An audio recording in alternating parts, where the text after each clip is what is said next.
Hello dear health seekers, Inga from Health Origins here. So today, an exciting recipe. I'm gonna be making a viral TikTok baked feta pasta recipe, but of course vegan, and also using my homemade feta cheese. So let's begin. This is such an easy baked feta recipe. So what you're gonna need about 300 grams or 3 to 350 grams of my homemade feta cheese, or you could use store-bought cheese. I'll link above and down below to my recipe. Then I've got about 400 grams of little cherry tomatoes. You could use plum tomatoes. So any little tomatoes are yummy. So I'm just, I washed them and I'm adding them to my glass container. So this is the oven-proof glass dish. So adding my tomatoes here. Then instead of the oil, because the original TikTok craze baked feta recipe had oil in it. Obviously here we're not using oil, so I'm using 1/4 cup of green olive brine. So I'm adding this to the bottom. That will stop the feta burning to the bottom, and it kind of will increase the rate that everything is baking in there. Then I'll add a few grains of pepper and a few grains of salt on the tomatoes here and on the cheese a little bit. And then this is optional. I've got some gochugaru red pepper flakes, which are a little bit spicy, but so I'm not adding too many. So I'm just adding a few just here on my cheese. And this is now ready to go in a preheated oven at 200 degrees Celsius for 45 minutes. And in the meantime, just before the feta tomatoes are ready, we're gonna make some pasta. So this is whole wheat organic fusilli I've got. So it's about 1 cup per person, because this is best made, the sauce is best put just before eating.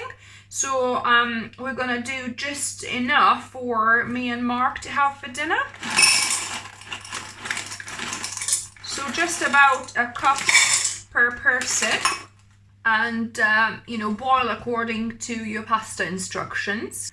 My feta and tomatoes have finished baking, and because I'm doing just the 2 portions of pasta, what I'm gonna do, about half of the mixture I'm gonna place in a container. You could blend this with a stick blender or in a normal blender if you don't want to have the skins kind of in the way. I do like that, having the skins intact, but if you didn't, you could always blend this up into a creamy sauce.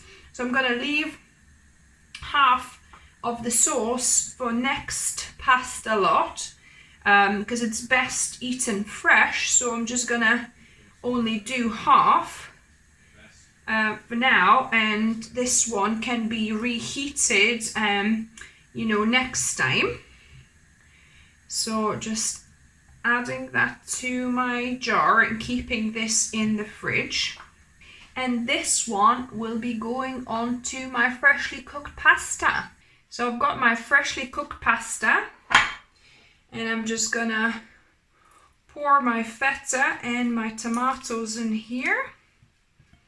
And I'm gonna give it a good mix, try and squash the tomatoes a little bit.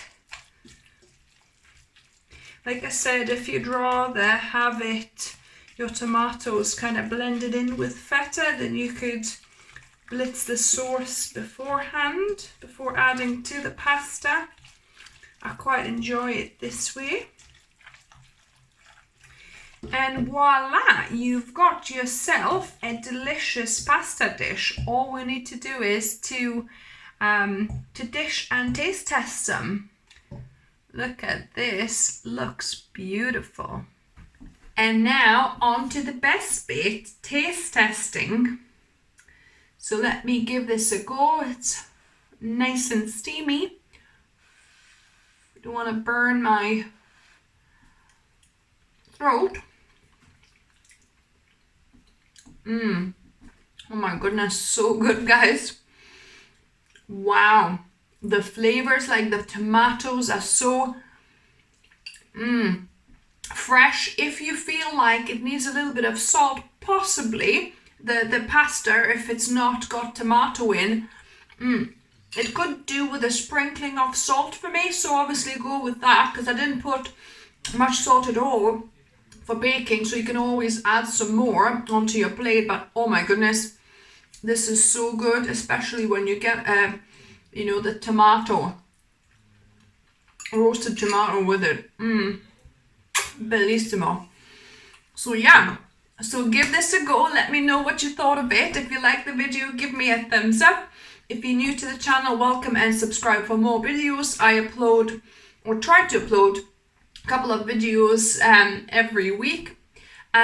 Also, if you love the videos, if you find them helpful, I'll link down below how you can buy me a herbal tea, little donation. I would really appreciate it if you're enjoying my videos. And as always, remember, food is fuel, so be mindful of what you put in your body. Until next time.